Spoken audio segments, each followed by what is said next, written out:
Hello class, welcome back बच्चों। लो प्यारे बच्चों, बात कर रहे हैं बेटा रिडेम्पशन ऑफ डिवेंचर, एक नए चैप्टर की। इससे पहले बेटा कल वाले टेस्ट में बेटा एक प्रॉब्लम है जो मेरे को भी देखनी है। बाबू, मैंने ना जो क्वेश्चन दिया था इंटरेस्ट का, उसमें मैंने टैक्स दिया था बेटा 10%, जिसका आपने कुछ नहीं किया। ठीक है ना, एक बार समझ लो, ये पेपर में आएगा जरूर, मैं कंफर्म बोल रहा हूँ मैं आपको। ठीक है बाबू, होता पता है क्या है, सरकार चाहती है जिस जगह से आप कमा रहे हो ना, उसी जगह पर आप टैक्स दे। ठीक है, इस टर्म को बोलते हैं बेटा टीडीएस। टीडीएस मतलब टैक्स डिडक्टेड एट सोर्स। और ये बात चल रही है बेटा किसी और की नहीं, इनकम टैक्स की। कहने का मतलब क्या बताता हूं, एक पर्सन ने बैंक में एफडी कराई। ठीक है बेटा, बैंक में एफडी कराई, मान लो उसने बेटा 1 करोड़ रुपए। ठीक है, और बेटा उसको इंटरेस्ट आना है साल का 5 लाख रुपए। ठीक है, सरकार चाहती है जिस जगह से वो इनकम कमा रहा है ना, जो उसका सोर्स ऑफ इनकम है, भाई उसका टैक्स डिडक्ट हो जाए। बैंकों के ऊपर ये कानून लगता है इनकम टैक्स, कि अगर किसी भी इंसान का इंटरेस्ट 1 साल का 10,000 रुपए से ज्यादा है तो उसका 10% टीडीएस वहीं काट दिया जाए, वहीं टैक्स काट दिया जाए, और आकर सरकार को जमा करा दिया जाए उसका पैन नंबर दिखा। ठीक है, यानी कि अगर 5 लाख रुपए इंटरेस्ट है तो आपका टैक्स काट दिया गया होगा बेटा, और आकर सरकार को जमा करा दिया गया होगा। 50,000 रुपए टैक्स काटा गया होगा और सीधा सरकार को जमा करा दिया होगा। जब आप अपनी इनकम टैक्स रिटर्न फाइल करेंगे तो वहां से आप 50,000 रुपए का टैक्स क्लेम कर सकते हैं। अगर आपकी इनकम बेटा टैक्सेबल नहीं है तो आपके 50,000 रुपए वापस आ जाएंगे, और अगर टैक्सेबल है, मान लो 20,000 का टैक्स बैठता है लेकिन कट गया 50,000 तो 30,000 वापस आ जाएंगे। मान लो 70,000 टैक्स बैठता है तो 50,000 कट गया, 20,000 और जमा करा। तो सारे पॉसिबल केसेस हो सकते हैं। सेम बात बेटा कंपनी इंटरेस्ट ऑन डिवेंचर्स दे रही है, और कंपनी को क्या बोला गया बेटा इनकम टैक्स ने कि टीडीएस काट लो 10%।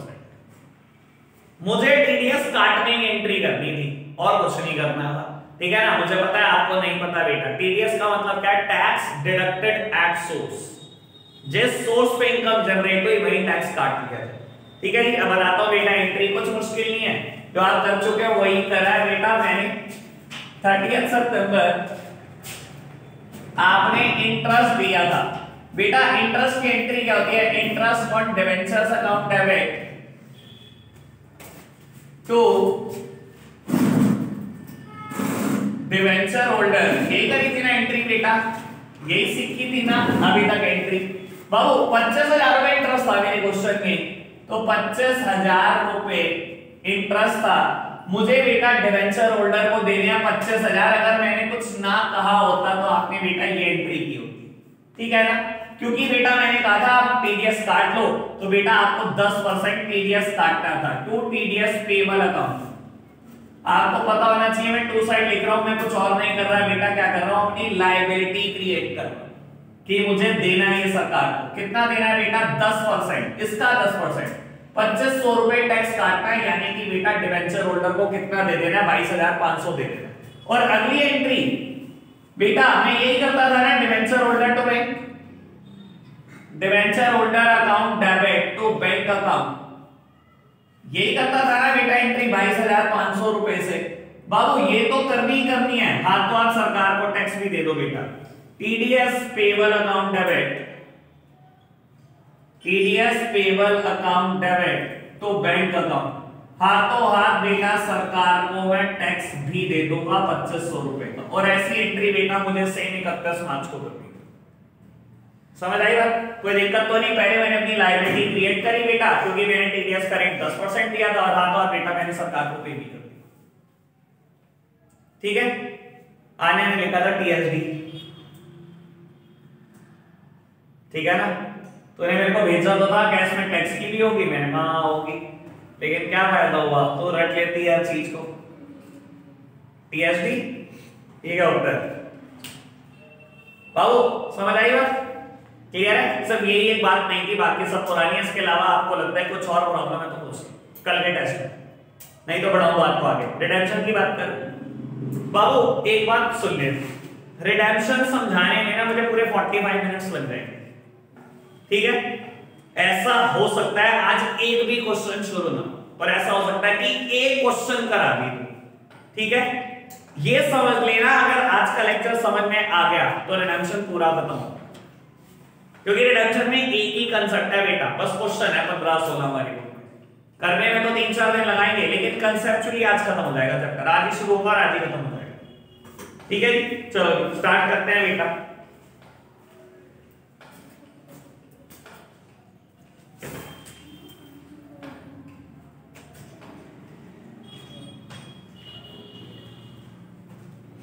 लो सब सामने देख रहे हैं बेटा मेरी तरफ। बाबू आज मान लो 1 अप्रैल 15 है और आज आपने बेटा डिवेंचर इशू करे, कुछ भी समझ लो बेटा, मान लो 10,000 debentures at the rate of 100 each. आपने बेटा 1 अप्रैल को इतने डिवेंचर इशू करे, ठीक है। और मान लो मैं बोलता हूं with the condition of redemption बता देता हूं कि बेटा 5% प्रीमियम पर रिडीम होने वाले, ठीक है बाबू। मैं ये दोनों एंट्रियां आज ही कर देता था इशू की, bank account debit to debenture application and allotment account, और दूसरी entry debenture application to debenture to premium और रिडेम्पशन और डेबिट कर दूंगा loss on issue of debenture. ये तो सब सीख लिया बेटा। बाबू मैं बोलता हूं इसका रिडेम्पशन होने वाला है बेटा 31 मार्च 2020, ठीक है बाबू। रिडेम्पशन का मतलब समझते हो ना, रिडेम्पशन मींस रीपेमेंट। अब पैसे वापस करने हैं मेरे को डिवेंचर से, जो मैंने पैसे ले रखे हैं बेटा 10 लाख, ठीक है जी बाबू। इशू की आप एंट्रियां सीख चुके हो, ये सब चर्चा हो चुकी है पूरे चैप्टर में। अब बेटा बात करने जा रहे हैं रिडेम्पशन की, ठीक है जी। अब बेटा सबसे पहली बात sources of redemption of debenture. Debenture कहां से रिडीम किए जाते हैं? Sources of redemption of debenture बेटा 3 अलग अलग जगह से आप बेटा डिवेंचर को रिडीम कर सकते हो। Out of capital, out of profits, out of profits and capital. लो जी, क्या मेरा मतलब है बेटा? बाबू डिवेंचर को रिडीम करने के लिए पैसा कहां से आएगा? कहता है यहां से पैसा आ सकता है, आउट ऑफ कैपिटल भी आ सकता है। आउट ऑफ कैपिटल मतलब मैं कैपिटल से लाया, किसी भी कैपिटल से, मान लो बेटा इक्विटी शेयर कैपिटल से मैंने इक्विटी शेयर इशू करे तब जाके आपके 10 लाख वापस करे, या मैंने नए डिवेंचर इशू करे तब जाके 10 लाख वापस करे, या मैंने कोई फिक्स्ड एसेट्स बेची तब जाके 10 लाख वापस करे। Although it is not a appropriate situation for any business, ठीक है ना। ये सबसे अच्छा है बेटा आउट ऑफ प्रॉफिट, कि मैंने 5 साल में इतना कमा लिया कि मैं आपके 10 लाख बड़े इजीली वापस कर रहा हूं, अपने प्रॉफिट से ही वापस कर रहा हूं, ठीक है ना। और बेटा ऐसा हो सकता है मैं दोनों का मिक्स इस्तेमाल करूं, ठीक है ना। लेकिन होते तो 3 सोर्सेज हैं जिसमें से होता सबसे अच्छा बेटा आउट ऑफ प्रॉफिट ही, ठीक है ना। तो डिवेंचर रिडीम करे जा सकते हैं 3 जगह से, out of capital, out of profit या out of capital and profit, mix इस्तेमाल कर सकता हूं, ठीक है। कोई दिक्कत तो नहीं बेटा। लो सामने देख रहे हैं सब अकाउंटिंग ट्रीटमेंट। काम करता हूं, मुझे स्पेस की रिक्वायरमेंट है, आगे बात लिखो फटाफट से, ये तीनों बातें लिखो बेटा।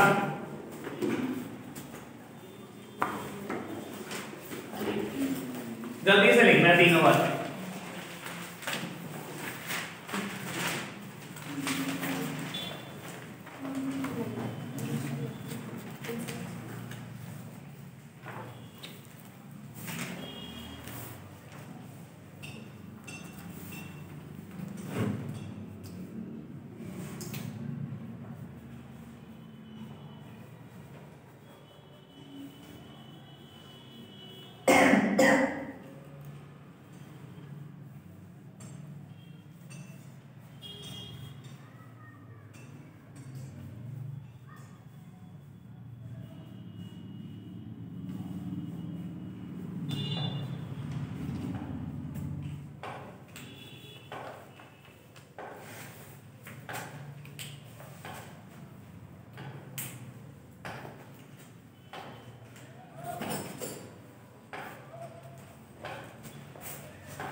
मेरे साथ साथ लिखते चलो।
लो जी, सब सामने देखना प्यारे बच्चों।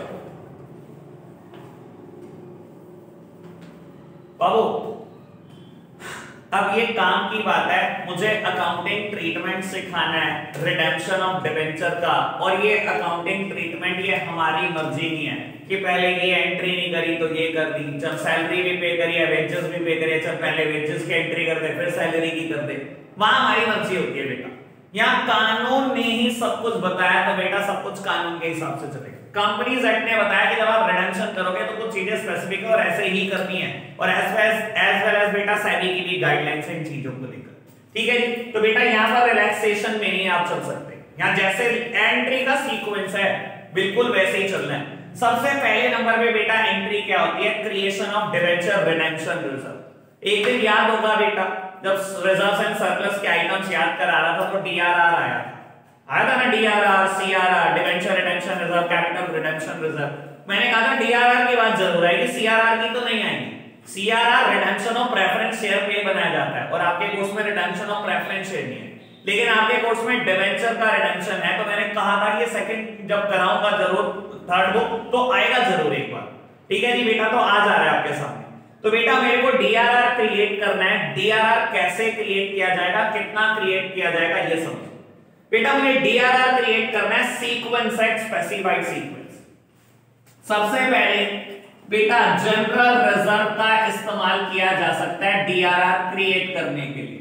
बेटा कोई भी रिजर्व को क्रेडिट होता है, ठीक है ना। अगर मुझे डीआरआर क्रिएट करना है तो बेटा मैं क्या कर रहा हूं, जनरल रिजर्व को कम कर रहा हूं। कम कैसे कर रहा हूं बेटा, डेबिट करके कम कर रहा हूं, डीआरआर क्रिएट कर रहा हूं। अगर ये ना हो तो दूसरा ऑप्शन है आपके पास dividend equalisation reserve, dividend equalisation reserve account debit. और बेटा अगर ये भी ना हो तो बेटा तीसरा ऑप्शन है आपके पास सरप्लस। पता होगा सरप्लस क्या है बेटा, एसपीएल में पड़ा हुआ balance, surplus is in SPL account debit. और बेटा इससे क्रिएट होता है डिबेंचर रिडेम्पशन रिजर्व, इससे क्रिएट होता है बेटा डिबेंचर रिडेम्पशन रिजर्व। मैंने क्या करा बेटा, यहां से पैसा उठाकर यहां डाल दिया है ये बेटा सारे के सारे रिजर्व, ठीक है ना। ये करा क्यों रहे हैं, एक लॉजिक क्लियर करने की कोशिश करता हूं बेटा। These reserves are available for the distribution of dividend. इन तीनों से डिविडेंड बांटा जा सकता है। General reserve is a free reserve, जहां मर्जी यूज करो। Surplus in SPL is a free reserve, जहां मर्जी यूज करो। और डिविडेंड इक्वलाइजेशन रिजर्व डिविडेंड बांटने के लिए बनाया जाता है। क्योंकि इन तीनों से डिविडेंड बांटा जा सकता है बेटा, आप पहले डिविडेंड बांटने पे ध्यान ना दो, क्योंकि आपके हाल ही में आपकी रिडेम्पशन होने वाली है। आपने 10 लाख रुपए डिबेंचर होल्डर के वापस करने हैं बेटा। इसमें सबसे पहले आपसे चाहती है बेटा कंपनीज एक्ट कि पहले आप डिबेंचर के लिए पैसा अलग करो। इसीलिए आपसे डीआरआर बनवाया जाए कि आप डिविडेंड ना बांटो पहले। डिविडेंड आपका फोकस नहीं होना चाहिए, आपका फोकस होना चाहिए मैं आपको डिबेंचर के पैसे वापस करने इस साल, ठीक है ना। तो आप क्या करो बेटा, अगर जनरल रिजर्व अवेलेबल है तो सबसे पहले जनरल रिजर्व से बना लो, अगर ये अवेलेबल नहीं है तो डिविडेंड इक्वलाइजेशन रिजर्व, अगर ये भी अवेलेबल नहीं है तो बेटा एसपीएल से हम रिजर्व क्रिएट करेंगे डीआरआर। क्रिएट कितना करना है बेटा, ये समझ में आया, क्रिएट करना, एंट्री समझ में आ गई, कोई बहुत मुश्किल बात नहीं करी मैंने, ठीक है ना बेटा, क्लियर है ना बाबू। कितना क्रिएट करना है, अब इसके ऊपर बहुत सारे पॉइंट है बेटा। पहले मैं लिखूंगा, आप सुनेंगे भी, मैं लिखूंगा भी, साथ साथ समझाऊंगा भी, और फिर बेटा आप बैठ के लिखेंगे, ठीक है ना। मैंने पहले बोला 45 मिनट लगेगा, आप टेंशन मत लो, आज कुछ नहीं होने जा रहा कुछ। अब ये समझ के बेटा DRR is to be created at the rate 10% of the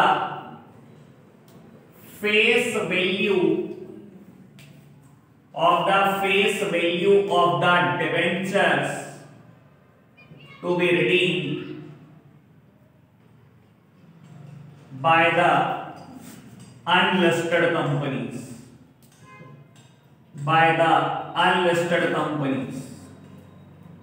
अभी बताऊंगा इसके बारे में। DRR is to be created on 31st of March of the previous year in which debentures are redeemed. लो प्यारे बच्चों, नहीं तो देखना बेटा डीआरआर कितना क्रिएट करना है ये आपकी मर्जी नहीं है, कानून ने बताया कितना क्रिएट करना है, कब क्रिएट करना है, सब कुछ कानून ने बताया। डीआरआर कितना क्रिएट करना है बेटा? 10% of the face value of the debenture. ठीक है ना बेटा? प्रीमियम हो इग्नोर मारो, डिस्काउंट पे इशू हुआ है इग्नोर मारो, रिडेम्पशन पे प्रीमियम है इग्नोर मारो, फेस वैल्यू का 10% क्रिएट करना। ठीक है ना? और क्रिएट कौन करेगा? सिर्फ अनलिस्टेड कंपनीज। अनलिस्टेड कंपनीज क्या होती है बेटा? जिनके शेयर मार्केट में लिस्टेड नहीं होते, बस वही क्रिएट करती है। और अगर आपको बता देता हूं, अगर क्वेश्चन कह रहे लिस्टेड कंपनी है तो लिस्टेड कंपनी बेटा डीआरआर क्रिएट नहीं करती, फिर क्वेश्चन की हवा निकल जाएगी, फिर क्वेश्चन बना ही नहीं रिडेम्पशन का। तो ऐसा हो नहीं सकता बेटा पेपर देना अनलिस्टेड कंपनी, गारंटी बांटता वर्ड लिखाएगा अनलिस्टेड कंपनी।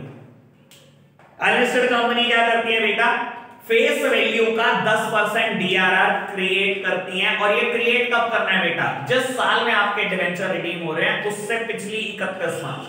कहने का मतलब है बेटा, अभी मैं एक नंबर लाइन बना रखा था मैंने, और मैंने लिखा था कि 31 मार्च 2020 को डिवेंचर आपके रिडीम हो रहे हैं। तो बेटा आपको कब क्रिएट करनी है बेटा? ये 31 मार्च 19 को क्रिएट करनी है बेटा। डीआरआर कब क्रिएट होता है? जिस साल डिवेंचर रिडीम होने वाला है उसकी पिछली 31 मार्च। ठीक है जी, कोई दिक्कत तो नहीं? बात समझ में आई? लो जी, if debentures are redeemed, if debentures are redeemed out of profits, out of profits, DRR is to be created at the rate 100% of the face value। यानी कि अभी मैंने बेटा कितनी बातें लिखी थी? अभी मैंने 3 बातें लिखी कि डिवेंचर रिडीम हो सकता है out of capital, out of profit और out of capital and profit. अगर डिवेंचर सिर्फ आउट ऑफ प्रॉफिट से रिडीम हो रहा हो तो डीआरआर की परसेंटेज 10% नहीं है। कितनी परसेंट है? 100%। और अगर आउट ऑफ कैपिटल हो रहा हो या out of profit and capital हो रहा हो तो कितनी है बेटा? 10%। ठीक है? इफ आउट ऑफ प्रॉफिट है तो बेटा 100% क्रिएट करना है फेस वैल्यू का। ठीक है जी? लो जी, फोर्थ वन खत्म। बहुत अच्छा, क्या है खत्म? आसान है ना बात? मुश्किल है क्या? अच्छा ठीक है। लो जी, पहले बताओ इतनी बात कोई दिक्कत तो नहीं बेटा? DRR is to be created only at the redemption of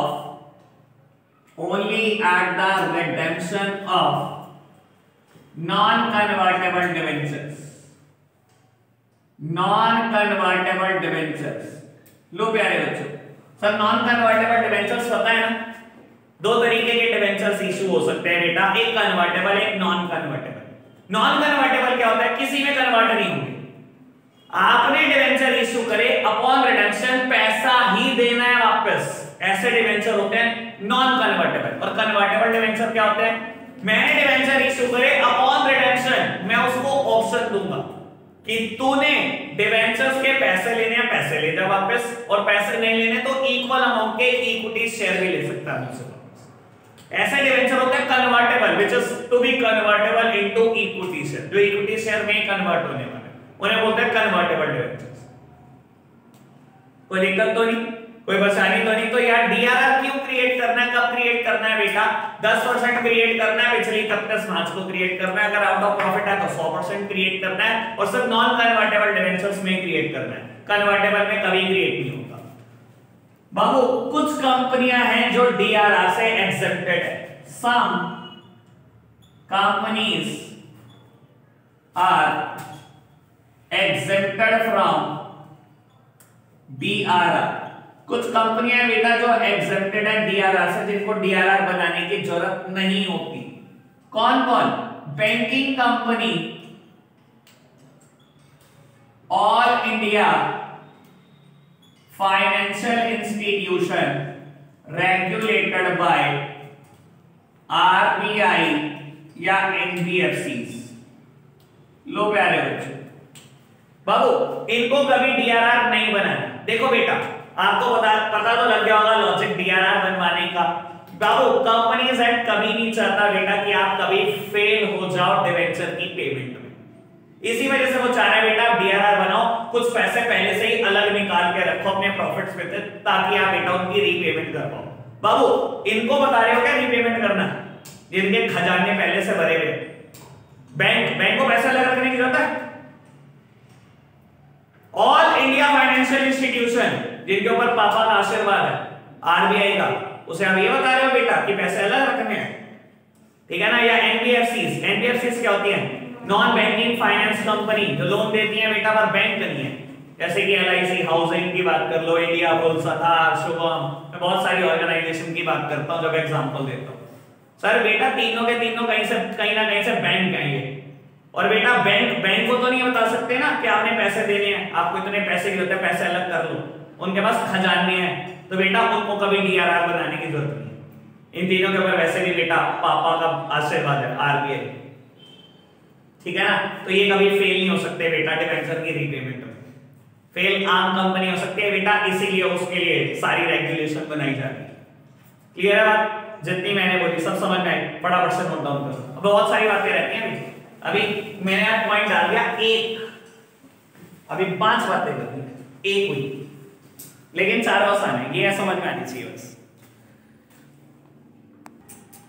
लो जी बेटा, बात करते हैं सेकंड अकाउंटिंग ट्रीटमेंट की। फर्स्ट की हमने बात करी, ऑलमोस्ट इजी है, इसके जैसा ही है, बस हल्की सी बात का फर्क है। लो सब सामने देखना, अब आप देख रहे होंगे मैंने बेटा रब नहीं करे 2 पॉइंट, ठीक है ना?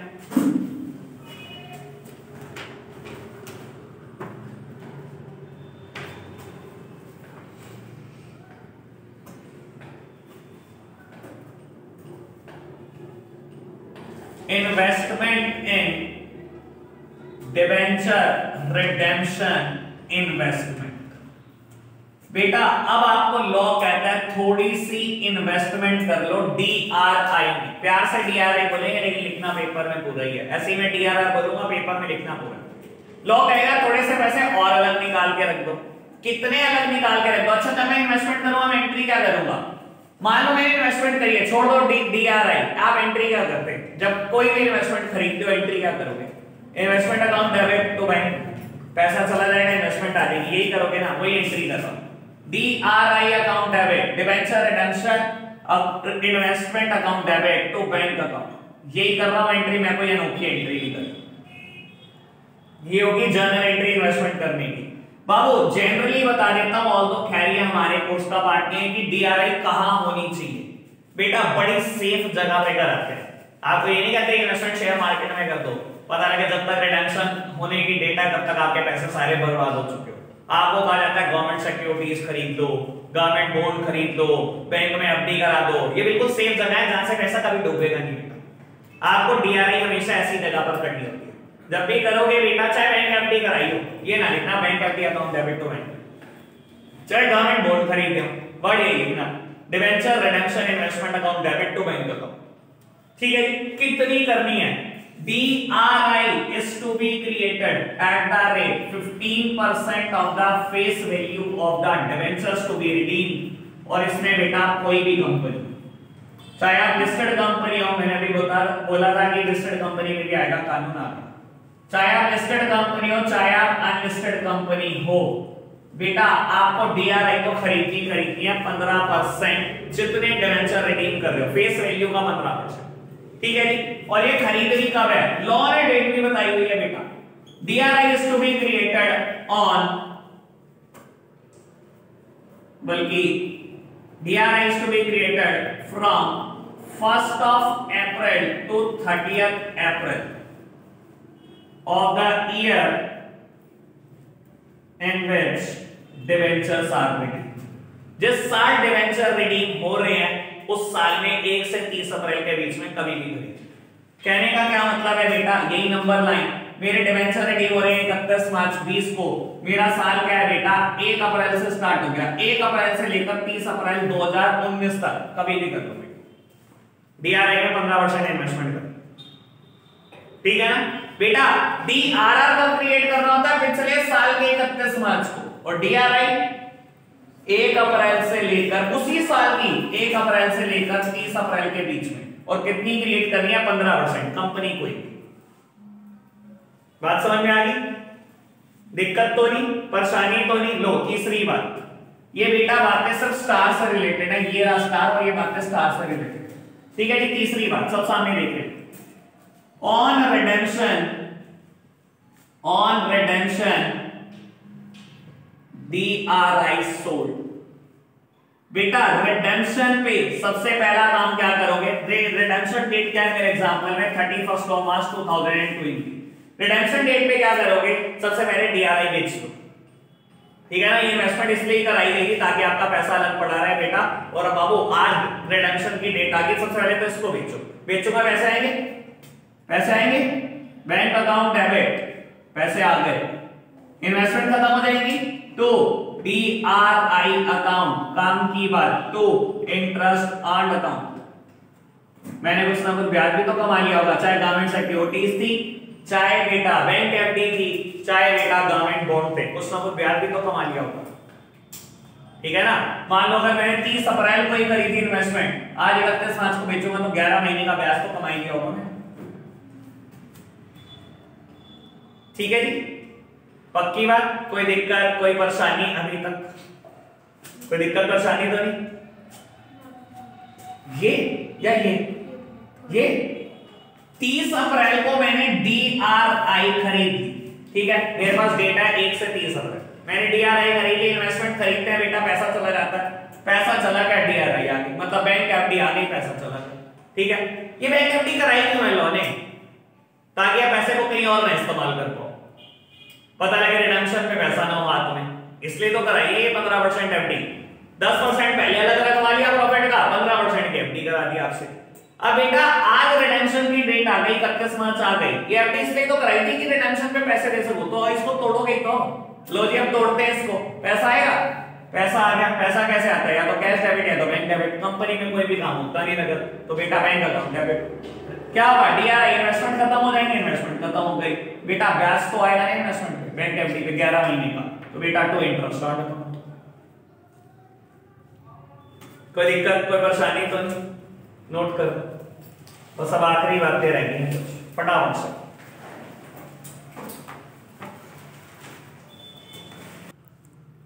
लो जी प्यारे बच्चों, करते हैं आने की बात। बेटा 3 बातें कर चुके, DRR क्रिएट कर लो, DRI क्रिएट कर लो, DRI बेच दो। लो जी अब करो जी पेमेंट, डिबेंचर होल्डर की पेमेंट करो।